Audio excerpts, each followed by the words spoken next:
Hello everyone, welcome to Divijix. So आप लोगों का एग्ज़ाम जो है 2 महीने के बाद आपका CSI नेट फिजिकल साइंस का एग्ज़ाम जो है वो आने वाला है। तो इसके रिगार्डिंग क्या स्ट्रैटेजी होना चाहिए उसके बारे में मैं डिस्कशन करने वाला हूँ यहाँ पे। आपके पास अभी 2 महीने जो है 2 महीने बचे, दैट इज़ अप्रैल एंड मई। तो आपके एग्ज़ाम जो है ये जून के फर्स्ट वीक में 6, 7, 8 इसमें होने वाली है। तो बहुत सारे स्टूडेंट्स जो है उनको ये क्वेश्चन होगा कि कैसे इस 2 महीने में टाइम का मैनेजमेंट करें, सब्जेक्ट का मैनेजमेंट करें। तो उसके बारे में थोड़ा सा गाइडेंस जो है हमारा एक्सपीरियंस था, हमारा क्या एक्सपीरियंस था तो जब हम प्रिपरेशन करते तो वो चीज़ें मैं यहाँ पे शेयर करने वाला हूँ। तो देखिए, अब आप जब आपके पास 2 मंथ्स जो है, ये 2 मंथ्स आपके पास बचे, तो आपके हाथ में 2 मंथ्स जो है 2 मंथ्स आपके पास है। तो इसमें आपको क्या करना चाहिए, तो यहाँ पे जिन लोगों ने ऑलरेडी पढ़ा है ना, ऐसे भी हो सकता है कि 2-3 अटेम्प्ट दिए फिर भी नहीं हो रहा। इसका मतलब आप पुराने नोट्स जो है उसको कहीं फॉलो करते जा रहे हैं। एंड अगर आप लास्ट 2 to 3 ईयर्स पहले अगर बात करें तो लास्ट 2-3 ईयर्स से जो CSI का पैटर्न जो है पैटर्न चेंज हो चुका है। तो इसको आपको सिर्फ वो नोट्स फॉलो करना इतना इम्पोर्टेंट और इफेक्टिव नहीं रहेगा, बिकॉज पैटर्न थोड़ा सा चेंज हो चुका है। आप भी देख सकते हैं कि क्वेश्चन जो है, क्वेश्चन की लेवल थोड़ी सी चेंज हो चुकी है एंड आपको उसके बारे में प्रॉपर नॉलेज होना ये बहुत इंपॉर्टेंट है। तो इसीलिए कोई भी अगर आपके पास टॉपिक है, लेट से आप क्लासिकल मैकेनिक्स का लेट से कोई भी टॉपिक पढ़ रहे हैं, लेट से मैं बोलूँ कि let's say you are studying about the central forces, तो सेंट्रल फोर्सेस के बारे में अगर आप पढ़ रहे हैं, जिसमें टेक्निक बता रहा हूँ कि किस प्रकार से आपको स्टडी करना होगा या स्टडी करना है, सो दैट वो इफेक्टिव एंड फ्रूटफुल स्टडी हो जाए। जैसे कि आप सेंट्रल फोर्स के बारे में अगर डिस्कस कर रहे हैं या स्टडी कर रहे हैं, तो इसके रिगार्डिंग जो प्रीवियस ईयर क्वेश्चन है उसको सॉल्व किया करो। अब आप होता क्या है कि प्रीवियस ईयर क्वेश्चन आप एक साल का प्रीवियस ईयर उठा के आप उसको सॉल्व करें, बट वो लास्ट में अभी करना नहीं है। अभी टॉपिक वाइज जो है टॉपिक वाइज आप सॉल्व करिए। तो सेंट्रल फोर्स में आपके जो CSIR में जो आता है वो आपके CSIR, गेट, जेस्ट,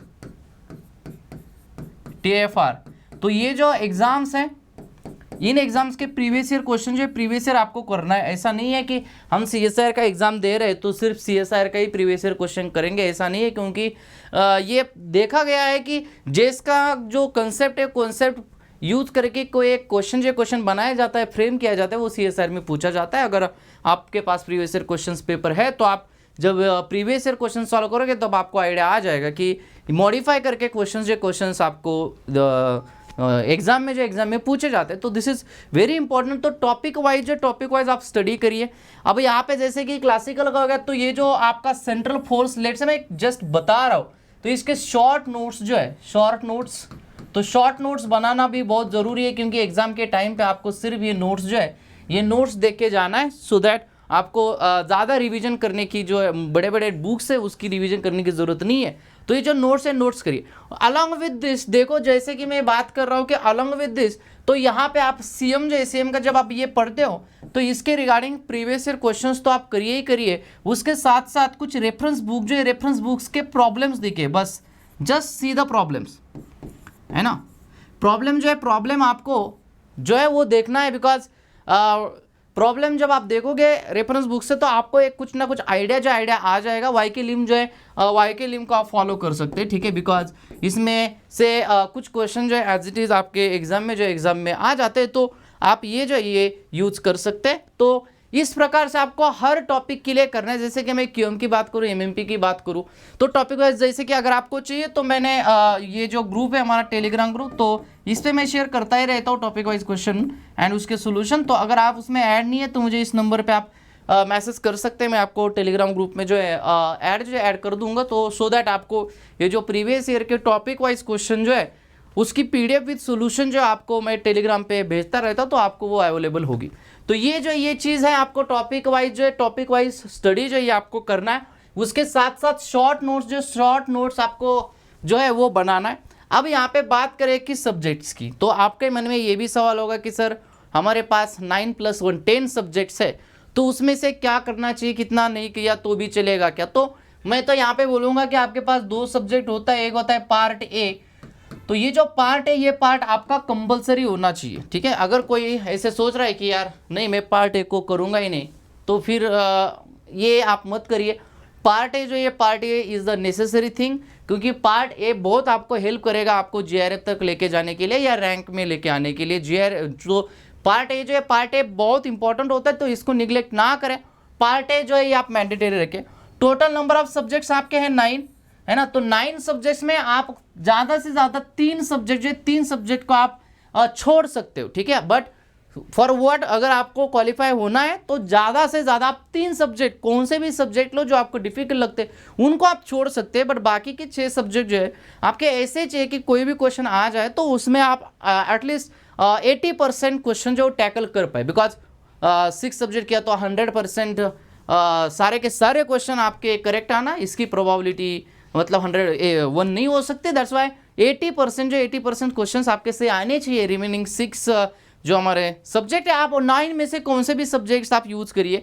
अब ये बात और यहाँ पे कि आप ये डिस्ट्रीब्यूशन जो है, क्वेश्चन का डिस्ट्रीब्यूशन, इसके भरोसे ना रहे। जो फ्रैंकली चीज़ है मैं बता रहा हूँ, क्योंकि ऐसे हो सकता है कि न्यूक्लियर फिजिक्स से ज़्यादा क्वेश्चन आए और क्वांटम इतना बड़ा सिलेबस है फिर भी उससे 2 आए। ये भी हो सकता है कि न्यूक्लियर से एक ही क्वेश्चन आए, स्टैटिस्टिकल मैकेनिक्स से बहुत ज़्यादा है। तो यहाँ पे अब ये 2-3 साल पहले अगर आपने देखा तो ये जो क्वेश्चन पेपर का डिस्ट्रीब्यूशन जो है उसमें सब्जेक्ट का डिस्ट्रीब्यूशन ये पूरी तरीके से बदल चुका है। तो आप ऐसे ना समझे कि कोई लाइट सब्जेक्ट है तो उससे कम क्वेश्चन आएंगे, जो बड़ा सब्जेक्ट है उससे ज़्यादा क्वेश्चन आएंगे, तो ऐसा नहीं है।